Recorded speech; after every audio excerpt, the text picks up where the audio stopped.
kindness, O Lord God, draws us, O Lord God, to your side. Your mercy, O Lord God, is forever. Your goodness is forever. Your kindness, O Lord God. We praise you and we worship you, for you deserve all the glory.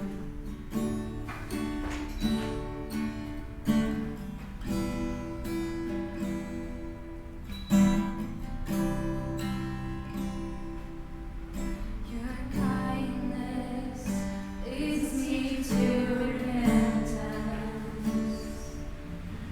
Your goodness draws me to your side.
pouring out your grace, your mercy, your goodness forever, Lord.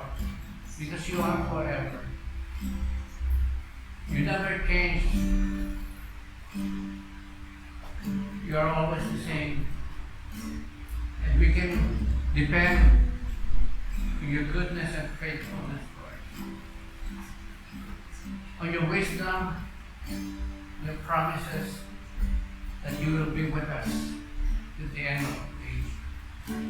That you will guide us, Lord, guide our steps each day and every day. That you will pour out, Lord,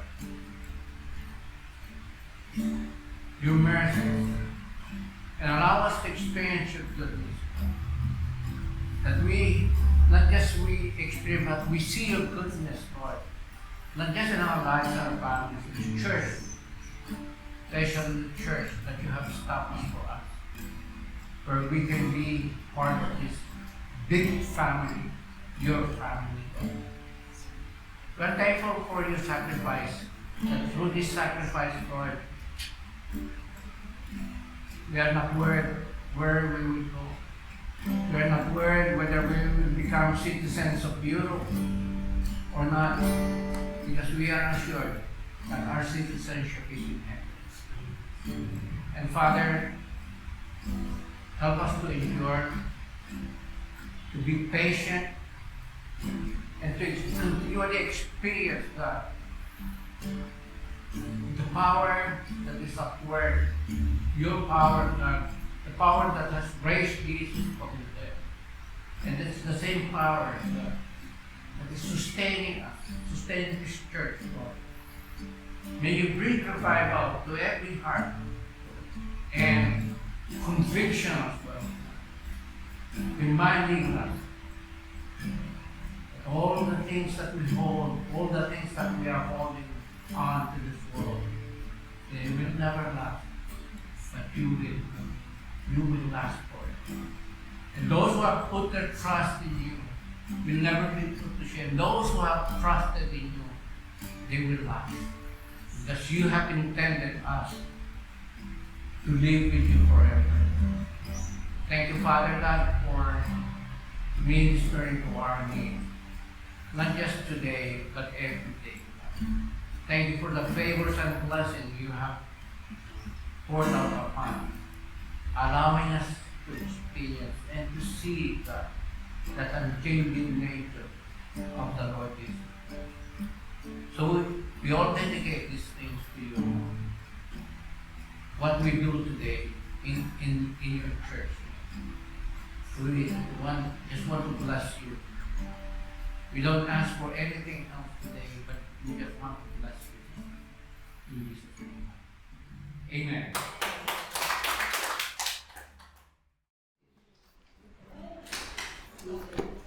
So the title of our sermon for today is The Indiscriminate Grace of God.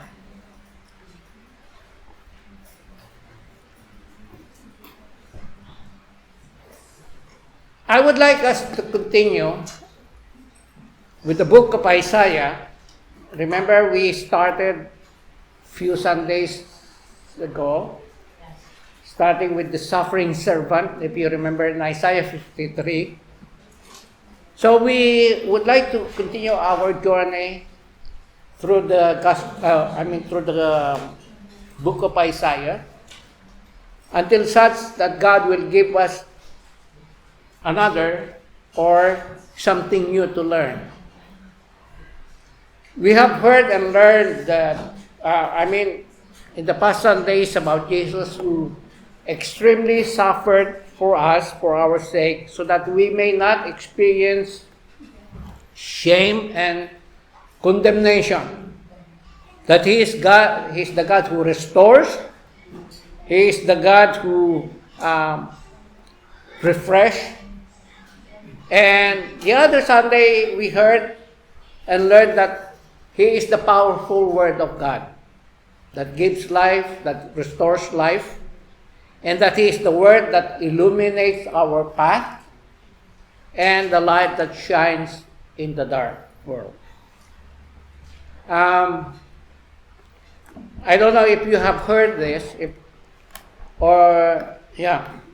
you believe this, but there is a wrong perception or wrong understanding by many that salvation belongs only to the Jews.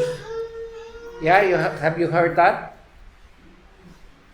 That salvation belongs only to the Jews. Since Jesus was a Jew, and that He came only for the Jews. Narinig ko na ito, kaya nga sinabi ko. As claimed by some people. But let me tell you that this is not so. Hindi ito totoo. Or this is not entirely correct.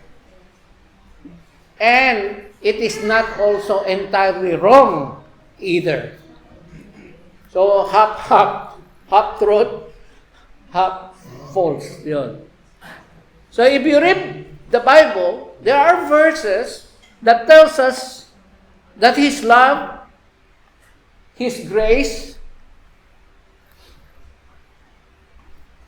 shows no favoritism. Wala siyang pinapaboran. It is indiscriminate.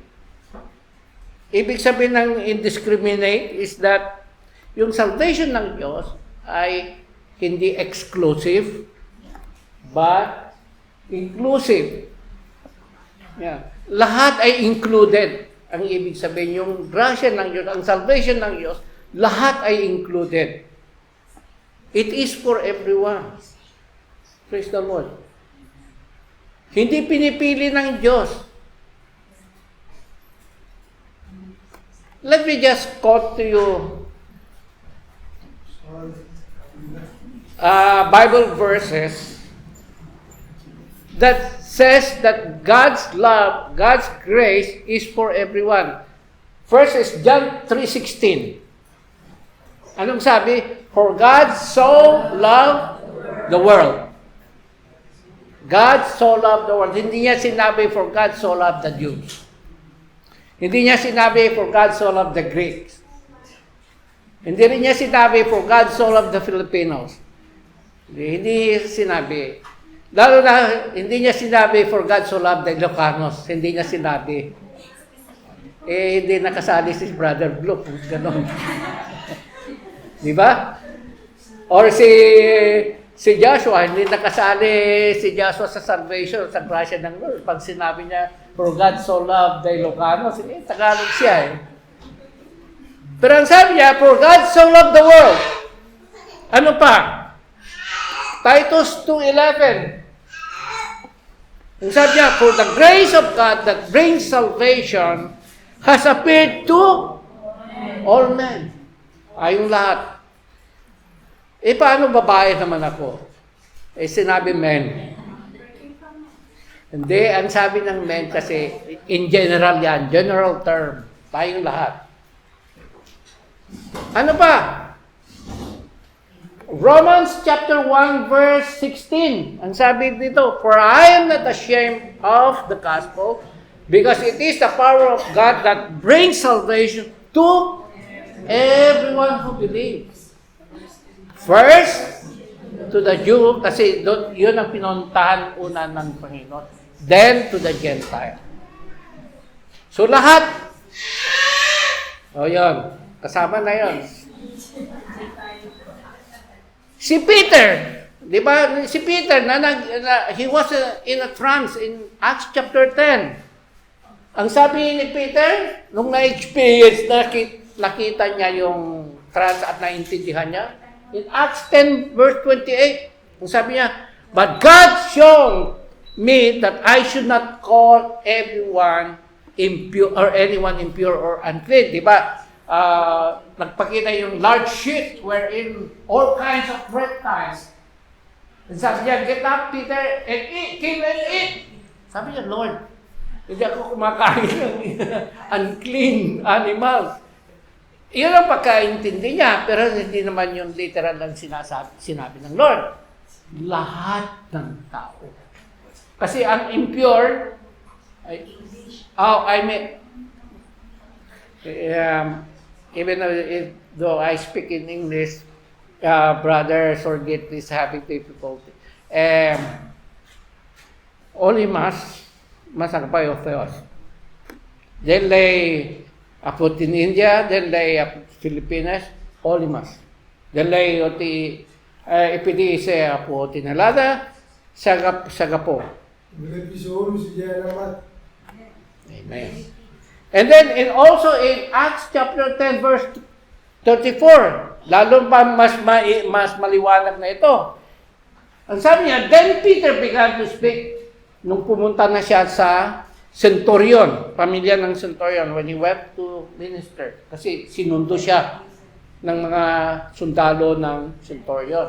So sabi niya, then Peter began to speak. I now realize how true it is that God does not show favoritism.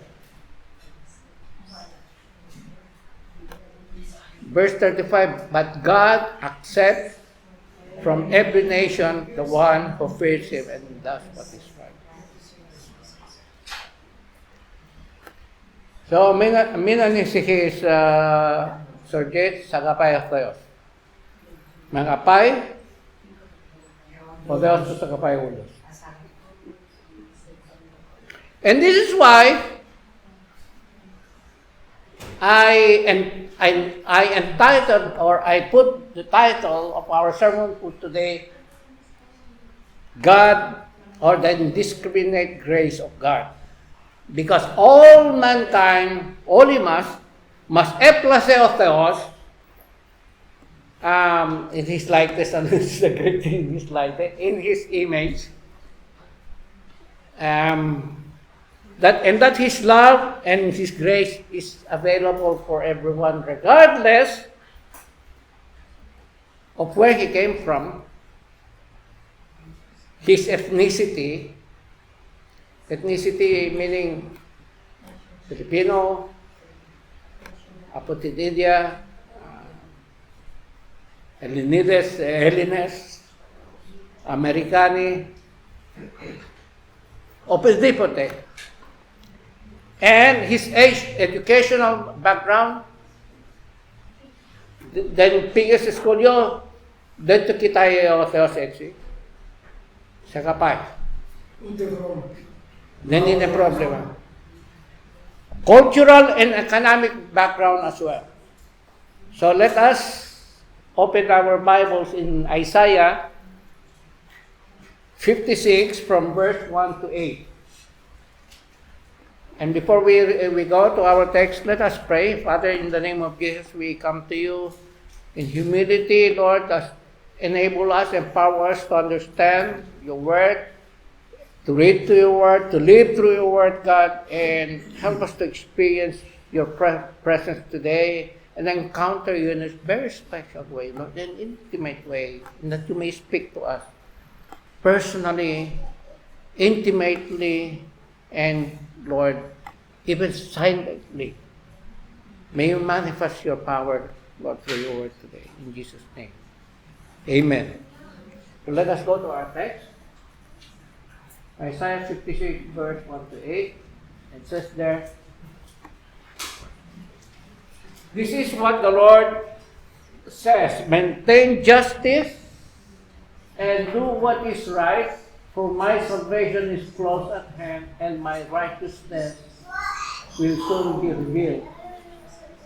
Blessed is the one who does this, the person who holds it fast, who keeps the Sabbath without desecrating it, and keeps their hands from doing any evil. Let no foreigner who is bound to the Lord say, the Lord will surely exclude me from his people.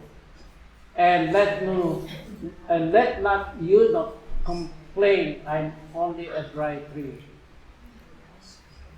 For this is what the Lord says to the eunuchs who keep my Sabbaths, who choose what pleases me and hold fast to my covenant. To them I will give within my temple and its walls a memorial and a name better than sons and daughters, I will give them an everlasting name that will endure forever. We all know that name. And foreigners who bind themselves to the Lord, foreigners tayo who have put our trust in Him, committed our lives to Him. To minister to Him, we are ministering to Him. To love the name of the Lord, we all love the name of the Lord. And to be His servants, all who keep the Sabbath without desecrating it, and who hold fast to my covenant. Verse 7, this I will bring to my holy mountain and give them joy in my house of prayer. Their burnt offerings and sacrifices will be accepted on my altar, for my house will be called a house of prayer for all nations. And in verse 8, the sovereign Lord declares, He who gathers the exiles of Israel, I will gather still others, tayo yun, to them besides those already gathered. Amen. So, ibig sabihin yan, kahit nung Old Testament pa, we are already included sa plano ng Diyos. So, huwag nating paniniwalaan yung sinasabi ng iba na yung salvation ay para sa mga Hudyo lamang or mga Israelites. We ought to know and remember that although Jesus pwede siyang magbiyahe, magpunta kahit saan. He would have traveled around the world. Even in those times na wala pang eroplano, ngayon, may eroplano na, no? Ang bilis pa nga. Imagine how many hours the flight from the Philippines to Greece. Let's say 14 to 15 hours. Maliban sa stopover pa. Noon, it's almost impossible that you can go from Philippines to Greece, no? Parang imposible. And they didn't have yet this modern and fast ship. Di ba? Yung naglalayag lang sila. Depende sa wind. Yun lang. But this was the problem to Jesus. This did not present any problem to Jesus because he could go anywhere. Diba? He can be anywhere. He can be everywhere. In just the blink of an eye, isang ganun lang ng mata natin, nandyan na si Jesus Christ. He is God. And yet, He chose a small group of people to introduce Himself to na pinakilala niya yung sarili niya. And through this small bunch of people, the Israelites, He made Himself known to the rest of the world sa pamamagitan ng mga Hudyo o mga Israelita. Kaya, pumunta siya muna sa kanila. That was His prerogative. Diyos siya. Diba ka? Gawin niya ang kanyang gustong gawin. We cannot question that. And then He chose to live among them. He chose to dwell with them. In spite or despite knowing that He will not be recognized, He will not be accepted by these very same people that He chose to live with. They would not accept Him. They would not recognize Him. Diba sa sarili niyang bayan, He was not recognized. A prophet without honor. And this is what the Lord promised also. He went to the Israelites and called them to be His treasured possession. Pwede naman niya gawing mga Pilipino ang treasured possession niya. Diba? Pero He chose the Israelites. So, wala na tayong problema doon. Who are we to question that? Pinili niya si Abraham.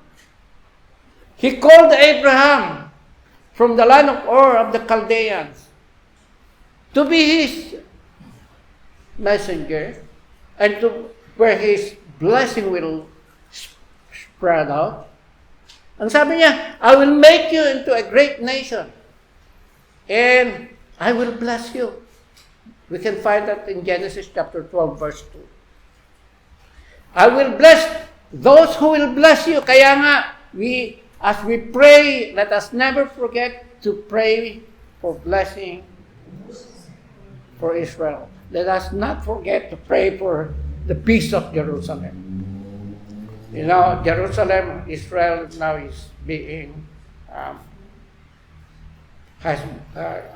nations and other groups of people are waging war against Israel. And many are also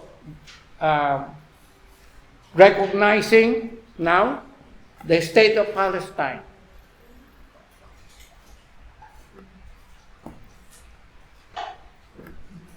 Pero tingnan nyo dito, ang sabi niya, whoever curses you, I will curse. Matindi. Matindi ito. And all the peoples of the earth will be blessed through you. But for us to have a clearer understanding, bakit niya pinili? We can find that, I did that right there. Deuteronomy chapter 7 verse 6. Ang sabi, for you are a people holy to the Lord your God. The Lord your God has chosen you out of all peoples on the face of the earth. Pinilit ko kayo, sabi ng Diyos, to be His people, na kayo ang magiging mga tao ko. His treasured possession. Pinili niya kayo. Bakit kaya pinili? Prerogative niya, pinili niya. The Lord your God did not set His affection on you and choose you because you were more numerous. Hindi dahil madami kayo. Pinili ko kayo dahil kukunti kayo, pinili ko kayo. Alam na natin kung bakit niya pinili dahil kukunti. To show His amazing power and glory. So let me just repeat the title of our sermon for today.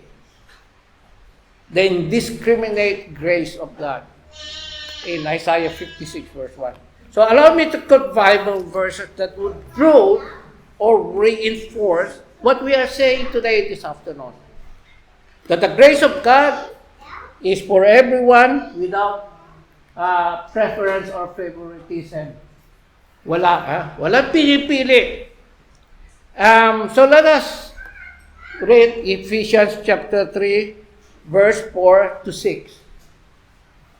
Ephesians chapter 3, verse 4 to 6. Ang sabi, in reading this, si Apostle Paul ang nagsulat, then you will be able to understand my insight into the mystery of Christ, which was not made known to people in other generations as it has now been revealed by the Spirit to God's holy apostles and prophets.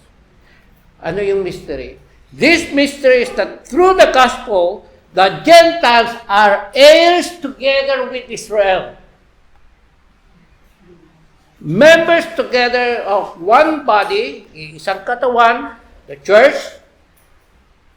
and shares together in the promises of Christ Jesus. So, isinama tayo ng Diyos, ng Panginoong Jesus sa mga Israelita. And God speaking to the Israelites, ito rin yung pangako niya sa mga Israelita. Kaya sinabi ko na yung blessing will flow through them. In Isaiah 49 verse 6, I will make you a light for the Gentiles that my salvation may reach to the ends of the earth. So pasalamat tayo sa kanila.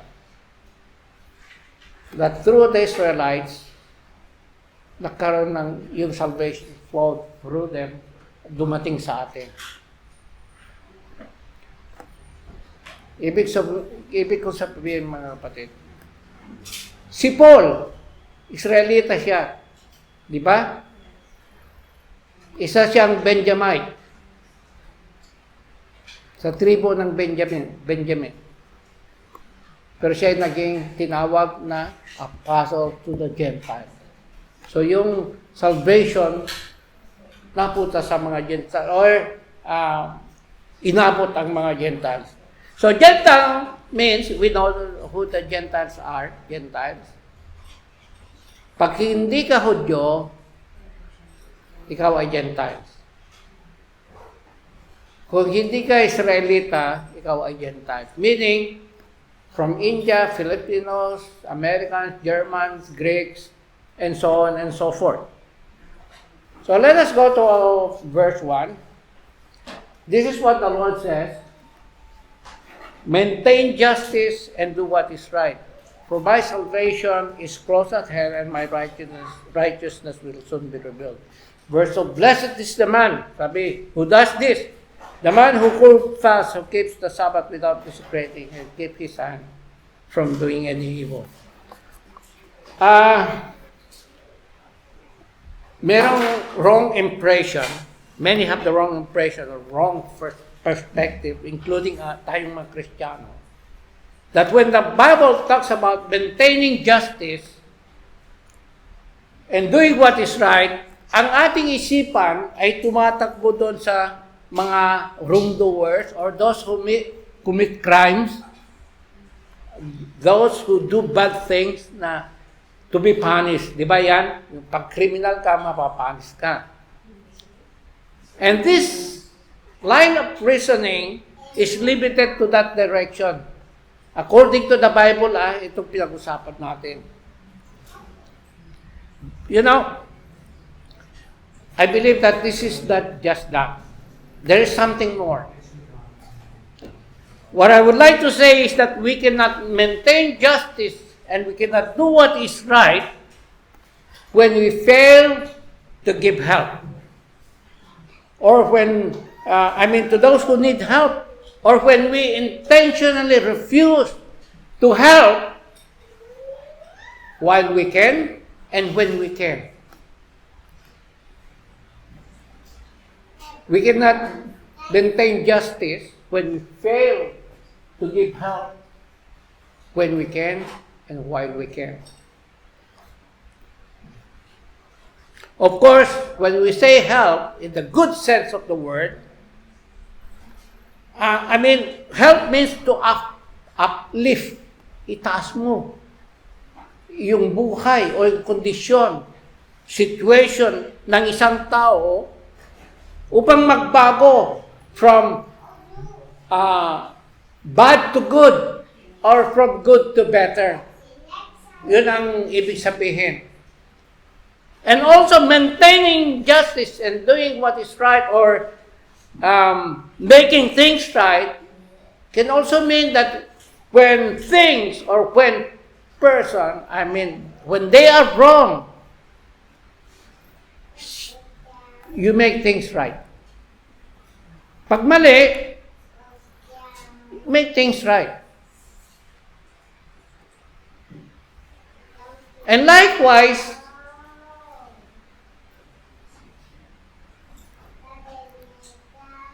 yan. And likewise, sharing what you have to those without or to those who have less. Acknowledging that all that we have is from God. And He made the way for us to be a blessing to the less fortunate people of the society. Just like what we have done to the refugees and to the homeless. Di ba yun ang ginawa natin?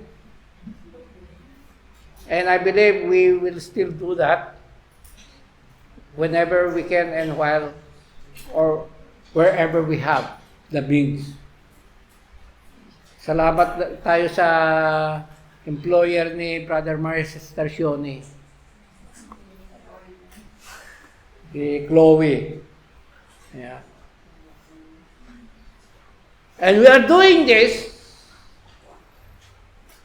whether we are thanked for or not, whether we are acknowledged or not, and regardless whether we are recognized or not, or whether we receive something or nothing. Because in doing so, we also recognize that we were like them at one point of our life.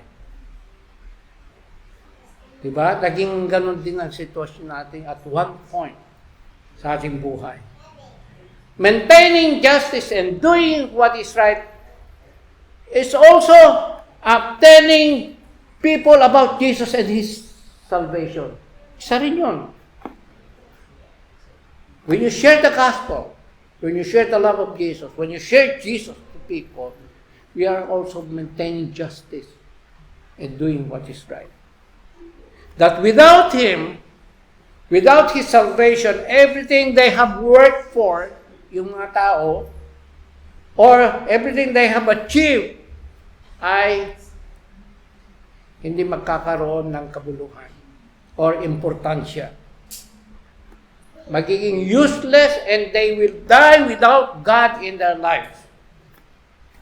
And this reminds us of a Bible verse or an opportunity that when we miss or forget to tell people about the gospel, pag hindi natin nasasabi, nababanggit sa kanila.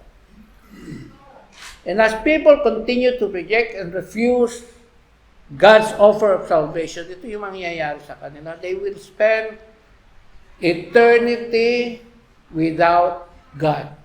Ibig sabihin, they will go to hell. Kasi ang hell is, ang meaning yan is eternity without God. So ito yung Bible verse. It's a memory verse. In Hebrews 9 verse 27. Ang sabi, just as man is destined to die once and after that to face judgment.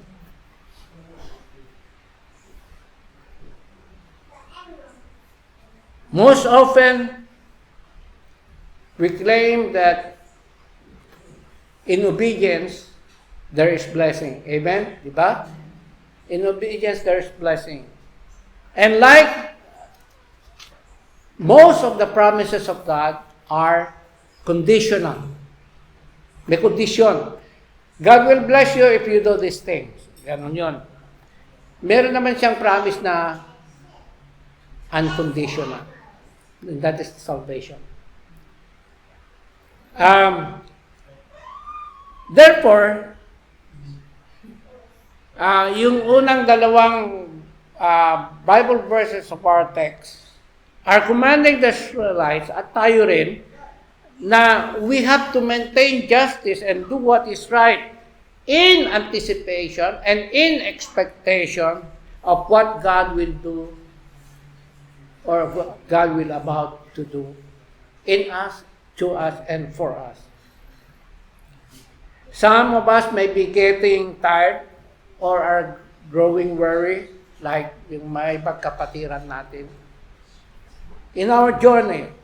And because we think that wala naman nangyayari, di ba? Wala naman nangyayari.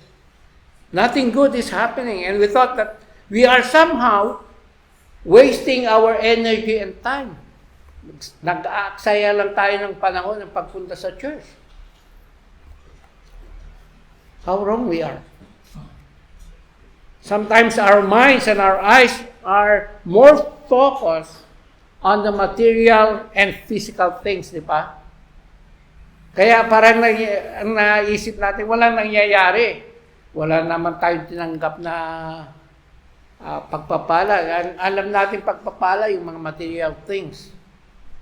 Hindi ka naman earn ng euro dyan eh. Di ba? Kaya, mas maganda na yung mag-part-time sa linggo. Ganon. And then, pag nakapokus na tayo sa material and physical things, we neglect or we tend to forget yung spiritual benefits from our sacrifice and efforts and investment. Masaya ka kahit wala kang pera. Di ba? Meron kang saya. You have inner peace. kagaya ng sabi ni Sister Lisa, pagka ikaw nagkasakit, hindi ka nababahala sa, alam mo, meron kang Diyos.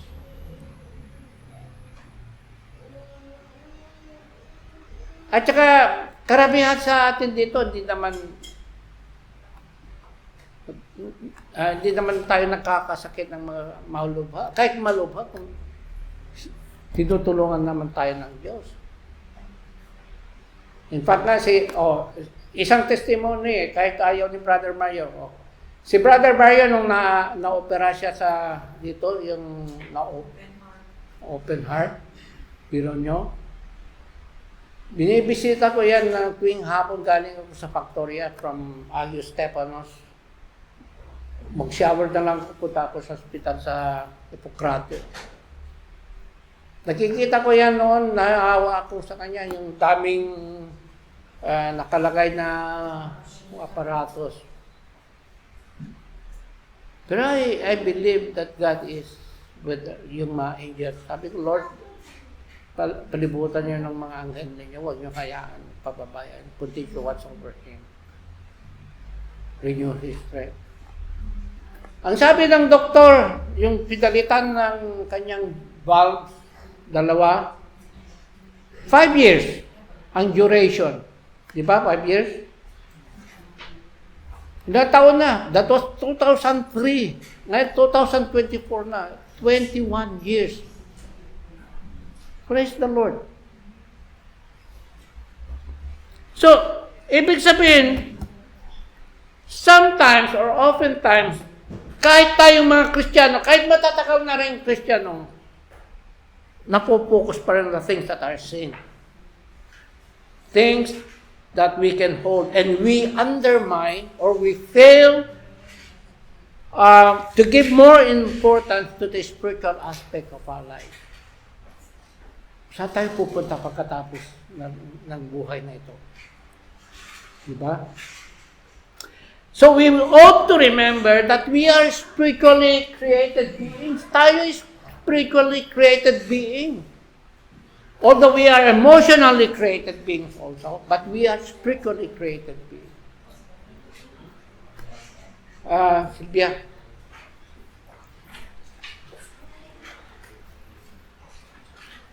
And since we are spiritually created beings, God's intention is for us to live in eternity with God.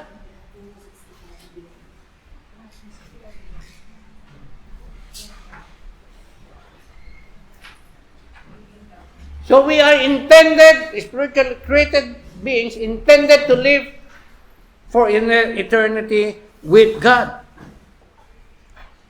So, meron tayong dalawang great encouragement verses. Ang sa 2 Corinthians chapter 4 verse 18. Ang sabi niya, so we fix our eyes not on what is seen but on what is unseen. Because ang sabi dito, for what is seen is temporary, but what is unseen is eternal. And in Colossians 3 verse 2, ang sabi, set your minds on things above, not on earthly things. So therefore, if we want to receive blessings from God, our obedience is required. Gusto tayong ipagpalain ng Diyos? We obey. Because I will tell you again 2 Bible verses na sinusuportahan yung sinabi ko na if we want to be blessed by God, obedience is required. If you read the book of Deuteronomy chapter 28 from verse 1 to 14, hindi ko na isunulat ko na yung verse kasi mahaba yung verse 1 to 14. It speaks of blessing through our obedience. Ang ganda doon yung verse 20, yung chapter 28. It talks about blessing from verse 15 naman, hanggang sa the end, the last verse of this chapter, yung mga curse because of disobedience. Chapter 28. And also in Psalm 128, verse 1 and 2. Ang sabi ng Psalm 28, verse 1 and 2. Blessed, sabi dito, all who fear the Lord, who walk in obedience to Him. Pinagpala yung mga taong sumusunod. You will eat the fruit of your labor.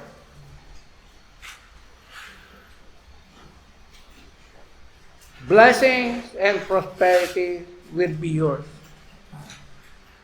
Yung prosperity na sinasabi dito ng Diyos, it can be financial or material prosperity and also spiritual prosperity.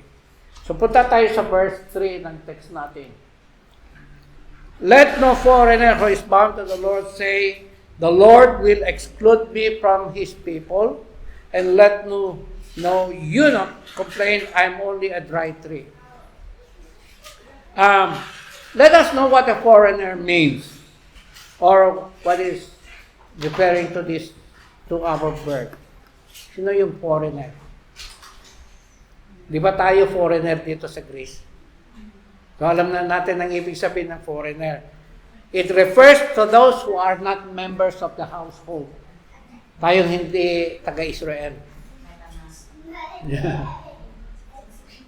So we are foreigners. At ano naman ibig sabihin ng eunuch? Nababasa natin yung eunuch. What are their job specifications? Yan. Ang eunuch is a personal attendant of a queen. He is a man emasculated. Alam na natin yung emasculated, naputol yung pagkalalaki niya. In order that he can be trusted in overseeing the king's domestic interest, especially protecting yung harem. Diba? Ang king noon maraming asawa. Nauso yun. Yun ang kultura nila hanggang ngayon. Eunuch ay mga tao that are often looked down by people because they were considered half man. Hindi sila pwedeng maging ama. Natural father, wala silang natural fatherhood. They don't have the capability or ability to become father. In short, they are considered as outcasts sa society nila, sa Jewish society or the Israelite society. So I would like us to remember non-Israelites that were saved because of God's indiscriminate grace. Oh. Diba? Meron. Sabi niya, let the foreigners, pero meron na saved. Let the eunuch. Sabi, pero na-save din yung eunuch. Uunahin natin yung na-save na eunuch. In Acts chapter 8, verse 30 to 38. Si Philip, di ba si Philip, kung basa nyo, dinala ng Holy Spirit, yung Spirit. Suddenly, nandun siya sa tabi ng chariot. Chariot? Chariot yata yun. Nasa tabi niya, yung eunuch na nagbabasa ng Bible, scroll, sabi mo na lang yung the book of Isaiah yon, binasa niya. Sabi ni Philip, naintindihan mo ba yung binabasa mo? Paki-explain please, parang ganon. Yun explain ni Philip. I believe na na-save itong eunuch. Dahil ang sabi niya, nung makita nila yung body of water, gusto ko magpabaptize. So he got baptized. And I believe he got saved. So, isa yun. But, one of the most prominent people, non-Israelite, that was saved, si Ruth, the Moabite. In fact, in honor of her name, a book was written sa pangalan niya. So, nandun sa Book of Ruth. And not only that, anong nangyayari? Sa kanya nanggaling, sa kanilang lahi, along with Boaz, yung naging asawa niya, si King David. Yeah, from the lineage, di ba? Boaz, then Jesse, then si David. But the most important person na nanggaling sa lineage nila, the Lord Jesus Christ. Amen? Oh. Kasi, ang nangyari is, in Ruth chapter 4 verse 13, ayan na. So Boaz took Ruth and she became his wife. Moabite, inasawa ni Boaz. Isa pa, I believe na na-save, na nakalimutan ko yan, yung prostitute. Si Rahab. Di ba siya yung nagtago sa mga spies? So he was spared. Even he was saved. She was saved. Ito yung pinapatunayan na ang grasya ng Diyos, wala siyang pinipili. Amen? Another story in the Bible, the Old Testament, na na-save the non-Israelites, yung mga Ninevites.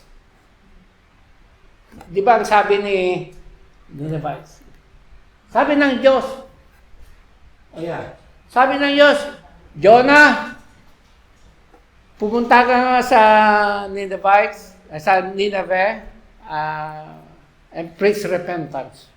Kasi sabi niya, go preach to the great city of Nineveh, and preach against it because its wickedness. Masyado na.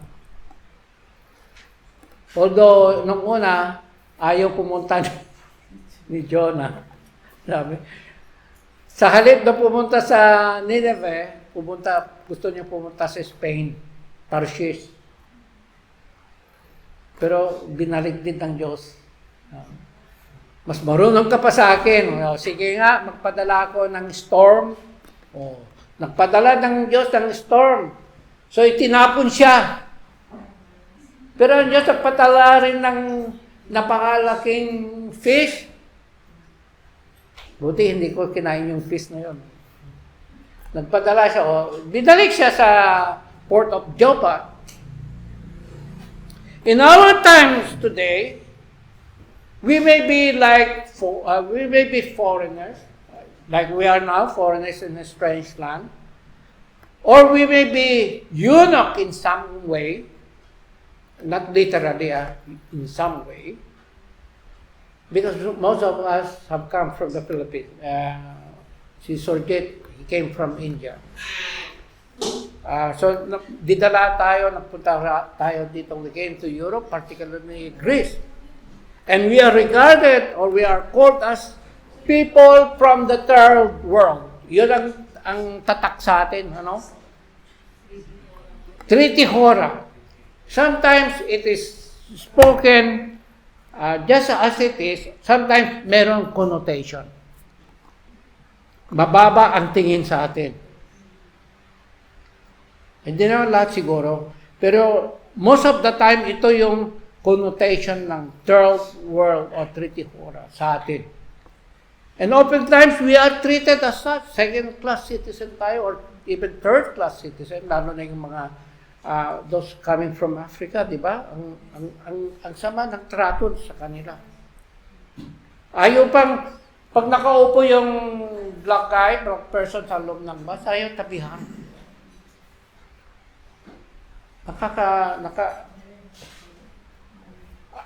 Di ba tayo nasasaktan tayo pa nakikita natin yung trato? What I would like to say is that just because we came from a third world country, we belong to a third world country, we don't have so many privileges or benefits just because we are foreigners. Oftentimes, we are subject to discrimination. Di ba? Nadi-discriminate tayo. I experienced one, nung pumunta akong mag-set ako ng, ano ba yun, sa triplex noon, pumunta ako dun sa tabi ng apartment ni na Sylvia, yung bago doon. Hindi ako pinansin, ilang beses na akong pumunta roon. Kinausap ko pa nga yung receptionist na nag-i-schedule. Sabi niya, doon ka muna, matatapos muna ito. Nung natapos na yung nasa tabi ko, pumunta uli ako, sabi niya, doon ka muna. Nung natapos, dahil palabas na yung isa, nung natapos pumunta ako doon, siningitan ako ng mga Greek doon. Imagine na kausap ko yun ng 2-3 beses. Nung pumunta ako, hindi ko alam kung sino nauna sa inyo, kinausap niya ako. Sabi ko, kinausap mo ako 2-3 beses. Ngayon, nagmamang-maangan ka pa. So sabi ko, thank you na lang, umalis na ako. Tapos sinahabol ako na, huwag kang umalis. Nakaalis na ako. So nagpunta na ako sa prolipsis. Imagine, I believe naranasan din ninyo ng ganon, discrimination and injustice. Just because we come from a third world country. And also that because we are foreigners, strangers to this country, oftentimes we do, ang trabaho natin lowly jobs. Nagko-complain sila na pinasok na nyo, kinuha na nyo yung mga trabaho namin. Pero hindi naman, ayaw naman nila yung trabaho. Kaya naka-hire sila, pero nagko-complain sila. At since we are taking lowly jobs, wala tayong opportunity or chance to be promoted. Si Erwin nga, ayaw ma-promote. Matagal na siya sa OM Greece noon. Hindi pinopromote. Although, qualified na siya. At mas matagal siya sa iba. Anyway. But nevertheless, mga kapatid, meron tayong comfort, meron tayong joy, or meron tayong dapat malaman that this is an amazing reality that since we became Christians, even though we are somehow treated like second class or third class citizen, meron pangako ng Diyos at meron tayong comfort na yan. Ang sabi ng Philippians 3:20, but our citizenship is in heaven. And we eagerly await a Savior from the Lord Jesus. Di ba mas maganda na yan? Hindi man tayo citizen dito, but we are citizens in heaven. So, ibig sabihin that yung grasya ng Diyos does not discriminate because God loves the whole world. He died for everyone. He did not just die for the Israelites. He did not just die for the Greeks.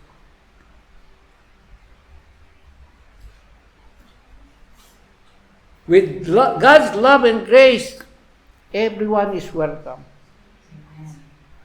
Diba? Mahal tayo ng Diyos. Oh, okay. He came to destroy the barrier of hostility between the dalawang grupo. Namely, the uncircumcised tayo, mga Gentiles, and the circumcised or circumcision group, yung mga Hudyo. Between those that were far, tayo yun. Far from the covenant yun. Far from the promise. And those that were near, yung mga Hudyo. Between the Jews and the Gentiles. Kaya nga ito yung sabi niya, for He Himself is our peace, who has made the two groups one and has destroyed the barrier, the dividing wall of hostility. Di ba nagkaroon ng hostility yan? Because dahil dumadami yung mga Gentiles na naging Kristiyano, naging part ng church, nagkakaroon na ng friction. At in the book of Acts, if you remember, nagko-complain ng mga yung mga Hellenic Jews, yung mga Kristiyano na galing dito, Hellenic, na napapabayad na sila sa distribution ng pagkain, yung mga widows. So, ang ibig sabihin is, lahat tayo, everyone is welcome to the family of God because of Jesus. Dahil kay Jesus Christ.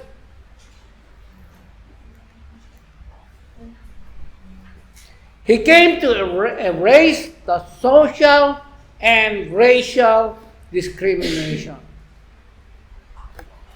Hindi tinitingnan ng Diyos ang ating kulay. They must levy of Theos. Ask from abroad.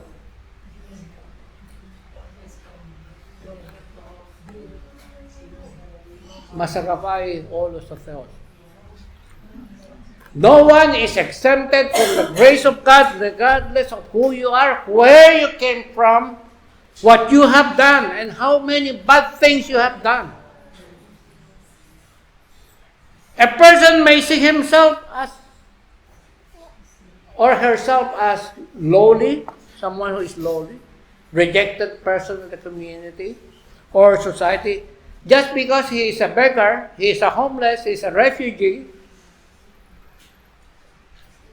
or that hindi naman siya nag-aaral. And he may think that he is not loved and he has no place in the society or in the kingdom of heaven. Pero hindi. Not with God. Not with God. In fact, He tells us, the Bible tells us that God does not want anyone to perish, but everyone to come to repentance. Amen. Ayun. Pala. Sorry. Mabilis yung computer na adjustment. Okay, let's go to verse 4. Verse 4, 5 to 6. Okay, hindi ko napabasahin. We came to grace to work. Yudulia. Ito rin tinalaga yudulia. Ganyan eh. To earn. Yeah, to have a better life. So that we can have something for our family, di ba? For ourselves. For our loved one. We came here despite of knowing that we will be far or temporarily separated from our families for quite some time. And so, we have to sacrifice. We must endure loneliness and longing, di ba? Sabi ko kay Sister Lilia noon, when I came here, I was 31 years old. Sabi ko, mag-14 na ako, uwi na ako. Hanggang ngayon, nandito pa rin. Pero siguro, hindi ko na maisip talagang bumalik sa Pilipinas at nandito rin yung mga anak, mga pamilya. At saka nandito rin kayo. You are my family already. We are. Kaya nga, mari ayaw kong maghihiwalay-hiwalay. Pero sama-sama rin tayo pagdating ng araw. Praise the Lord. Okay. So we came here to praise, to work, to earn for a living, for our families, for our loved ones, for ourselves. At alam natin that we will be temporarily separated from them for quite some time. So we need to sacrifice. We have to, or we need to endure loneliness. We need to endure longing and also hardship. Nahirap. In fact, kahapon, mga kapatid, I heard in yung kay Bentolfo, yung program niya ni Bentolfo? Bitag. Meron yung isang babae na kababae natin na OFW, I don't know what part in Arab countries, na nagmamakaw na gusto na niyang umuwi. Pati yung asawa, yung lalaki. So nagpatulong kay Torpo. Kasi hindi inaksyonan ng agency and also, yeah. So, nauwi siya kasi nahihirapan siya. Pero sa ating mga Pilipino, tayo, we think we are alone. Nag-iisa tayo. We think we don't have any family. Just like our own family in the Philippines. But when we became Christian, when we became followers and believers of Jesus, when we committed ourselves to a church, we have become part or member of a very big family. God has given us a family, yung church. We may be foreigners and eunuch in a foreign land, but we thank God we are now included in God's household because of Jesus. Even though we are not included in the covenant, we were outsiders, we are far away, we are strangers to the promise, but because of Jesus, we are now part of a bigger and larger family. Ang pamilya ng Diyos, the church. And not only that, we are included in the family, but we are also given the privilege to be heirs and co-heirs with Christ. Hindi ko na sinabi yung Bible dyan, alam na natin yan in the book of Romans.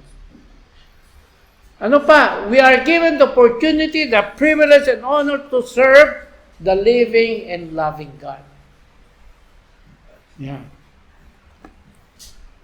So let us continue to be faithful to the Lord and serve Him without grumbling and complaining. Huwag na tayong mag-complain. Let us not withhold the use of our spiritual gifts. Huwag nating ipagkait yan. Yung pinagkaloob ng Diyos, hindi naman sa atin yun actually. Pinagkaloob ng Diyos through His grace. So let us not withhold that spiritual gift. Ang sabi ng salita ng Diyos in 1 Peter chapter 4 verse 10, ang sabi niya, each of you should use whatever gift you have received to serve others as faithful stewards of God's grace in its various forms. Huwag natin pagkait. Ano pa? Let us not grow weary in doing good. Galatians 6 verse 9. Ano pa? Let us not let us not give up meeting together. Hebrews 10 verse 25. Ano pa? 1 Corinthians 15 verse 58. Let us submit fully to the work of the Lord because you know that your labor in the Lord is not in vain.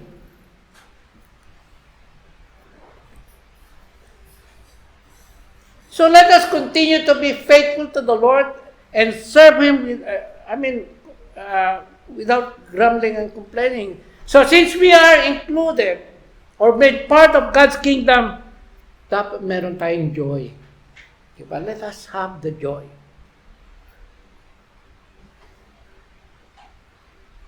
Mentioned in our text, verse 7.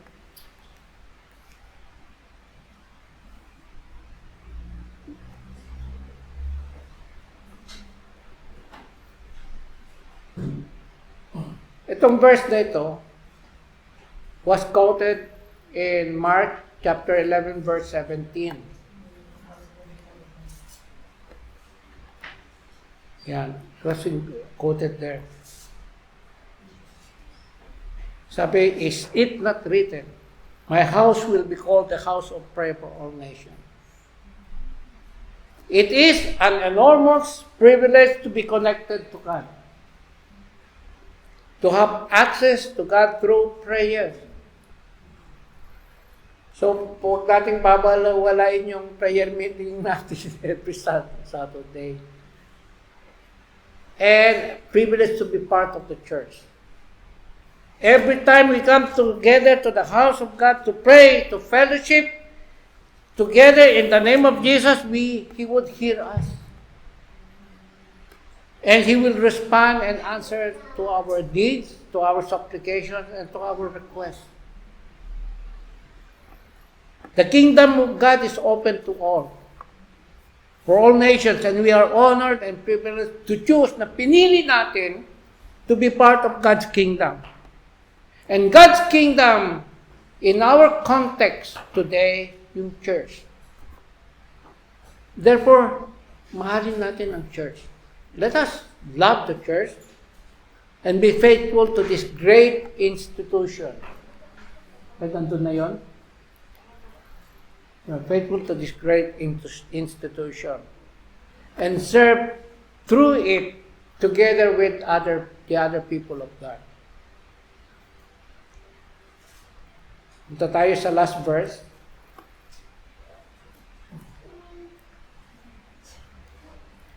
Sabi ng Lord, the sovereign Lord declares, He who gathers the exiles of Israel, I will gather still others to them beside those already gathered. So, once more, pinapatunayan na ang grasya ng Diyos ay para sa lahat. Does not discriminate. It does not show favoritism. It welcomes everyone. Lahat. Welcome. Dahil ang pangako ng Diyos, look, di ba pangako ng Diyos that He will leave the 99? Para harapin lang yung isa na was wandered away. Yung pangako niya, sa Matthew 18 verse 12. What do you think? If a man owns 100 sheep and one of them wanders away, will he not leave the 99 on the hills and go to look for the one that wandered off?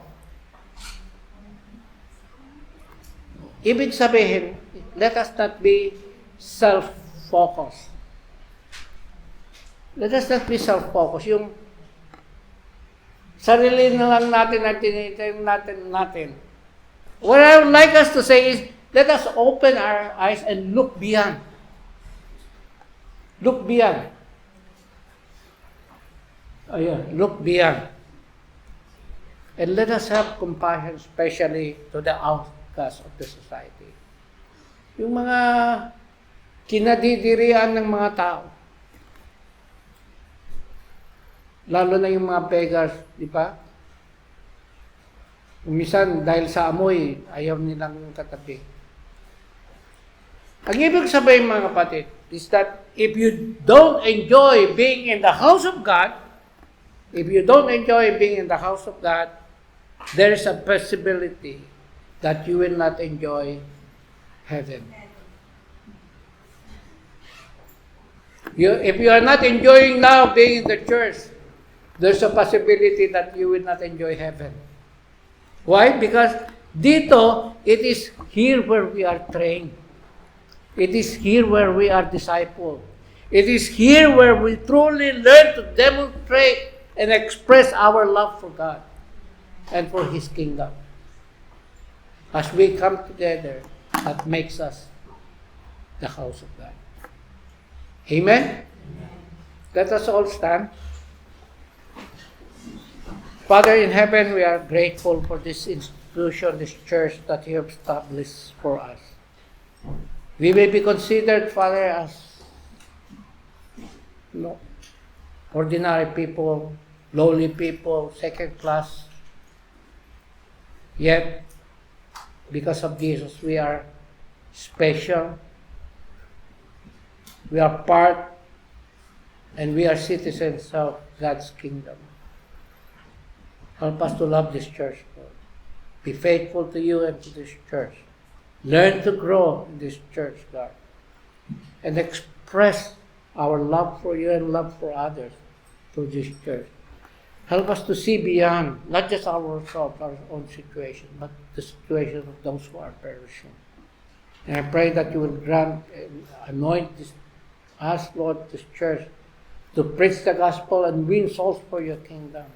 Because your grace, your salvation is for everyone. Thank you that we still have time, and help us to redeem this time, Lord, to use this time, not just for ourselves, but for enriching out to the lost, and make us powerful and effective witnesses of your goodness and faithfulness. Help us to truly humble ourselves before you, that there's nothing that we can boast or brag about, because we live just because of your grace and mercy. We thank you, Father God, and we praise you in Jesus' name. Amen. Let us now pray for the pizza. Lord, we thank you for this church that is generous, for the people who are continuously giving, so that we will have something to celebrate for, God, and to join us together in this prayer. Thank you for the food, the pizza that will nourish and strengthen us. Bless our time together in Jesus' name. Amen.